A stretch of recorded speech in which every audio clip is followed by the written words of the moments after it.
저는 이 보름 전에 여기에 와서 집회를 하고 동해에 갔습니다. 그 동해 모임이 너무 열악해서 그 벽에 막 습기가 차고 탁이 나고 냄새가 나서 굉장히 어렵고 너무 열악한 상태를 보면서 주님이 이제 마음을 강권해서 그 동해 교회 그 예배당을 그 개보수를 시작하도록 하셨는데, 그 동해교회는 그 이번에 그 개보수를 하면서 일꾼들 성도들 재워주는 것하고 먹여주는 것만 책임지고 나머지는 국내 선교 후원에서 전부 일절 부담을 해서 그 예배당을 오늘까지 완공을 했습니다.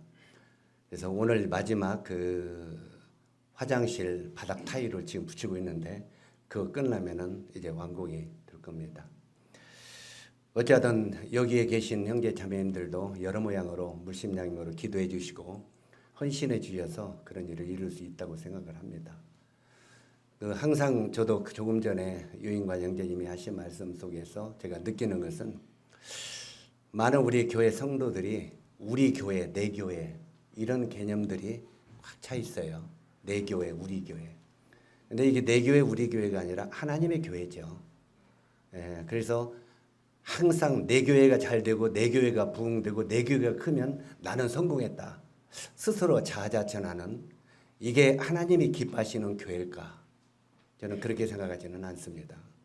함께 크고 함께 기뻐하고 함께 커 성장하는 그런 마음을 가질 때 정말 하나님의 몸된 교회가 될 수 있다고 생각합니다. 그냥 내 교회가 잘 되고 내 교회가 크고 내 교회가 많다고 해서 내가 성공했다고 하면은 나는 성공했을지 모르지만 하나님의 교회가 성공한 건 아니지 않습니까? 그래서 모든 것을 성경도 우리들에게 가르치는 대로 합심하여 선을 이루라. 그래서 우리가 적은 힘이지만 합쳐서 어떤 일을 하게 되면 못할 일이 없다 생각을 하게 됩니다. 이번에 참 동해 개보수를 하면서 전국에 있는 우리 기술자 형제 자매님들이 몰려들어서 이번에 그 감기들이 독감들이 와가지고요 굉장히 일꾼들이 힘이 들었습니다. 그래서 중간에 형제님들이 너무 이렇게 열이 나고 힘들으니까 일하다가 병원에 가서 주사도 맞고 오고, 또 어떤 분은 도저히 몸이 안 좋아서 가야 되겠다고 하고 집에 가더니 그 이튿날 다시 올라왔어요. 못 견디겠다고 이걸 마무리를 해야지. 그래서 그런 마음으로 어쨌든 그 보름 동안 그 완전히 다른 예배당이 중건이 되었습니다. 아마 전에 있던 그 예배당은 온데간데 없고 새로운 이렇게 다시 탄생된 교회가 생겨나게 됐습니다. 어쨌든 동해 교회를 위해서도 계속 기도해 주시고요. 교회가 든든하게 서갈 수 있도록 해주시면 좋겠습니다. 저는 오늘 형제님에게 우리 성기도 선생님에게 나는 내 이름대로 끝에 해주라. 왜냐하면 만약에 그 10분씩 미만으로 하라고 하는데 하다가 시간 넘으면은 나는 그냥 안 할라니까 그렇게 하면 좋겠다고 했더니 형제님들이 짤막하게 하고 나오면서 노인들이 뒷것을 잘해야 된대요. 우리는 빨리 끝내야 된다고. 그래서 오늘 저는 우리 비전교회 성도들에게 또 우리 사랑하는 형제 자매들에게 이 말씀을 같이 좀 드리고 싶습니다. 에스겔서 47장 1절에서 12절까지 시간을 단축하기 위해서 이 말씀을 읽지는 않겠습니다. 그 에스겔서 47장 1절로 12절까지 나오는 말씀인데, 오늘 먼저 평택 비전교회 이 헌당을 축하를 먼저 드립니다. 또 이 마지막 교제는 이 말씀을 통해서 생수의 강을 흐르게 하라. 한번 따라서 해주시면 좋겠습니다. 비전교회가 생수의 강이 흐르게 하라. 이런 내용으로 말씀을 드리도록 하겠습니다. 이 말씀은 우리가 잘 아는 대로 하나님이 에스겔을 이 성전 앞으로 이렇게 데리고 가서 환상을 보여주는 장면입니다. 하나님의 에스겔을 성전으로 앞으로 데려가서 환상을 보여줬는데, 그 말씀을 쭉 보면은 먼저는 성전 문지방 밑에서 물이 나와서 이것이 이제 동남으로 흐르다가 또 2절에 보니까 북문 바깥쪽 우편 물이 스며 나왔다고 기록이 되어 있습니다. 결국 이 물줄기는 점점 큰 강이 되어서 나중에는 감당치 못할 강이 되더라. 이런 내용입니다. 3절에 보니까 물이 발목에 오르더니 4절에 물이 무릎에 오르더니 허리에 오르고 5절에 보니까 물이 헤엄칠 물이 되더니 능히 건너지 못할 강이 되더라. 이렇게 기록이 되어 있습니다. 이 세상의 모든 도시들은 이 강을 끼고 도시들이 발전하고 있습니다. 한강도 서울도 한강을 끼고 발전이 되고 있고 대전도 금강을 끼고 발전이 되어 있고 모든 도시들이 이런 강을 끼고 발전이 되는데 예루살렘 예루살렘은 강이 없습니다. 우리가 아는 대로 예루살렘은 언덕 위의 도시죠. 그래서 이 예루살렘은 강이 흐르지 않습니다. 그런데 여기 본문에 보니까 예루살렘 성전에서 강이 흐르고 있다 하는 말이 되어 있습니다. 그런데 분명히 우리가 눈으로 보이는 강은 아닌데 하나님이 강이 흐르다고 하는 것은 이것은 눈에 보이는 이 물이 아니라 생수의 강이 흐른다고 하는 의미입니다. 우리가 잘 아는 대로 예루살렘에서 우리 주님이 십자가에 죽으시고 거기서 못 박혀 죽으신 다음에 군병이 예수님의 옆구리를 찌르니까 물과 피가 흐르더라고 말하고 있습니다. 바로 이 예수님의 옆구리에서 흐른 물과 피의 이 생수의 물이 이제 온 세계를 적시고 온 세계에 놀라운 기적을 일으키는 새 생명을 주는 그런 것으로 변하는 것을 보게 됩니다. 우리가 7절을 보면은 강 주편에는 나무가 심이 많았다고 말하고 있고 8절에는 이 물이 바다에 일어나 바닷물이 소생함을 얻었다 이렇게 말하고 있습니다. 9절에 보니까 이 강물이 이르는 곳마다 모든 생물이 살고 고기도 심이 많아졌다고 말합니다. 그리고 10절에 보니까 강가에는 어부들이 몰려들어쓰고 금을 치는 것이 되었고 고기가 많이 잡혔다고 기록이 되어 있습니다.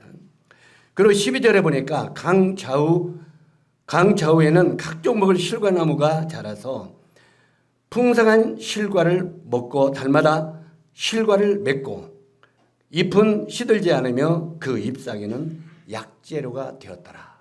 이게 여기 나오는 내용의 전부입니다.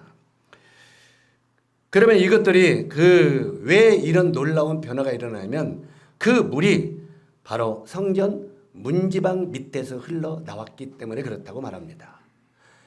우리가 그 예배당을 들을 때도 제일 먼저 많이 밟힌 곳이 어디입니까? 짓밟힌 곳은 문지방입니다. 바로 저 문 밑에 지방을 수없이 많은 우리가 다 밟고 들어왔습니다. 다른 곳은 손도 안 댄 적이 있지만 문지방은 수없이 많은 사람에게 짓밟히는 곳입니다. 바로 이 문지방 밑에서 생수의 강이 흘렀다는 것은 우리를 구원하신 예수 그리스도가 이 땅에 오셔서 수많은 사람들에게 짓밟히고 수많은 사람들에게 침뱉음을 당하고 고난을 당한 뒤에 결국은 십자가의 죽음까지 치르셨습니다. 그가 찔림은 우리 허물을 인하며 이사야서 기자가 고백한 것처럼 우리 주님은 수없이 많은 짓밟힘 속에서 우리를 구속하기 위하여 십자가에 죽으셨습니다. 그 십자가의 구속을 통해서 이제는 생명의 복음이 예루살렘으로 시작해서 유대와 사마리아와 땅끝까지 이르러 이 생수의 복음이 퍼져 나갔습니다. 그 생수의 복음이 한국 땅까지 들어와서 우리들도 그 생명의 물에 우리 몸이 적치어서 우리도 새 생명을 얻게 되었다는 것입니다. 그렇기 때문에 이 문지방, 짓밟히는 문지방에서 나오는 이 생수의 강은 얼마나 우리들에게 귀중한 생수의 물이느냐 한 말입니다. 여기에 바로 이 성전이 누구냐? 성전은 우리가 잘 아는 대로 예수 그리스도를 말하고 있죠. 요한계시록 21장 22절을 보니까 성 안에 성전을 내가 보지 못하였으니 이는 주 하나님 곧 전능하신 이와 어린 양이 성전이 되심이라 이렇게 말하고 있습니다. 자, 이 세상으로 퍼져가는 생명을 살리는 복음. 사도 바울은 이 복음을 뭐라고 표현을 했냐면 바로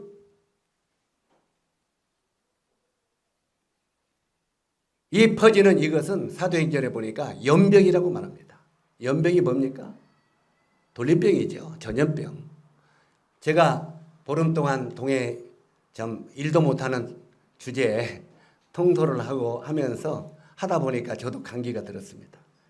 그랬더니 우리 형제님이 마스크 쓰고 나가요? 마스크 쓰고 나가요? 그러더라고요. 그래서 알았다고 우리 오산의 형제님이 마스크 쓰고 나가라고 감기 들었으니까. 그런데 바로 이 감기도 퍼지는 병 아닙니까? 한 사람이 걸리면 옆 사람이 퍼지고 옆 사람이 올라가고 전염병이죠. 그런데 이 복음을 사도 바울은 연병이라고 말합니다. 퍼지는 병이라고. 적어도 우리가 알고 있고 우리가 마시게 되었던 이 생명의 복음은 퍼지는 복음이 돼야 되고 전염병이 돼야 됩니다. 이제 비전교회를 하나님이 왜 이곳에 옮기셨습니까? 이제 이곳에 생수의 강이 흘러가도록 비전교회를 통해서 흘러가도록 주님이 이곳에 인도해 주셨다고 믿습니다.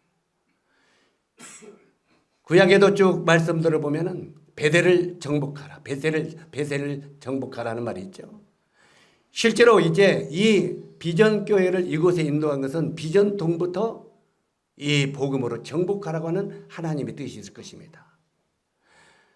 저는 이제 이 비전교회 성도들에게 가능하면 이 가까운 곳으로 이사 오라고 권하고 싶습니다. 우리 저기 저 오산에서 오신 아니 어디야 남사에서 오신 분이 있죠? 한영님 어디 가셨어? 예? 이제 부담스럽겠지만 이리 이사 오도록 하세요. 이제 이것을 새로 얻었다면 뭐라도 적어도 돈을 주고 구입을 했다면 성도들이 이 가까운 곳에 가까이 옮겨져야 됩니다. 김제는 우리가 사는 아파트가 그 젤로 뒤에가 그 203동이 있는데 우리 성도들이 거의 대부분 그 아파트를 정복했어요. 전부 삽니다 거기에. 그러다 보니까 거기는 힘이 형도들이 제일로 세요. 말도 제일로 세고. 왜? 식구들이 많이 거기서 살으니까. 그러니까 실제로 거기 가서는 전도지를 뿌려도 누가 시비 걸지도 않고 우리가 뭐라고 해도 시비를 안 걸어요. 왜? 다수 차지하니까. 적어도 이 비전교회 중심으로 성도들이 모이시기 바랍니다. 그랬을 때 이 비전교회에서 영혼들이 점점 늘어나게 될 것입니다. 멀리 남사에서 여기까지 와서 누구를 전도하겠습니까? 요즘에 우리 한국 모임이 이쪽 것들에서 저쪽 것들까지 가는 게 유행이라고 하는데 그렇게 다니면서 무슨 전도를 해요? 그것은 명색이 그리스도인이지 주님을 위해서 삶을 드리려고 하는 마음이 아니라는 것입니다. 적어도 주님을 위하여 삶을 드리고 싶으면 가까운 곳으로 이사 들어오세요. 그리고 그곳에서 복음을 전하고 선교하시면 좋겠습니다. 저는 원래 어디든 갔는지 부담 드는 이야기를 많이 하는 사람이잖아요. 적어도 이 비전교회 성도들이 여기서 가까운 지역에 이사 와서 이 비전교회 주변이 연병으로 퍼져나가는 지역교회가 되기를 기대합니다. 대답을 안 해. 실제로 여기 보면은 이 강물이 이르는 곳마다 번성하며 모든 생물이 살고 그 강가에는 어부들이 많아졌다 이렇게 말합니다. 어부가 뭡니까? 고기 잡는 어부들이죠. 적어도 전도하는 교회는 전도자들이 많이 생깁니다. 전도하지 아니하는 교회는 전도자가 안 생깁니다. 적어도 이 생수의 물이 흐르는 곳에는 어부들이 많아졌다는 말은 복음을 열심히 전하는 교회는 전도자가 많아진다는 말입니다. 안 그렇습니까? 그리고 여기에 강 좌우에는 먹을 실과나무가 자라고 풍성해지고 잎사귀는 약재료가 되었다 말합니다. 약재료. 그래서 교회는 쉼을 누리고 평안한 교회가 되어야 됩니다. 이 교회는 약재료가 되어야 된다고 말합니다. 약재료는 치유하는 교회가 되어야 된다 이 말입니다. 우리가 적어도 교회에 들어가면 그 교회는 치유하는 교회가 되어야 되지 않겠습니까? 잎사귀가 약재료가 된다면 이 교회에서 병든 자가 고침을 받고 마음이 상한 자가 위로를 받고 격려를 받는 것이 교회가 되어야 되지 않겠습니까? 그렇지 않습니까? 적어도 우리 마음에 세상 사람들이나 성도들 마음이 상처가 된 사람들이 교회에 가면은 교회 가서 위로를 받고 힘을 얻고 용기를 얻고 하는 그런 교회가 될 때 그 교회는 풍성해진다는 것입니다. 성경이 지금 그걸 말하고 있습니다.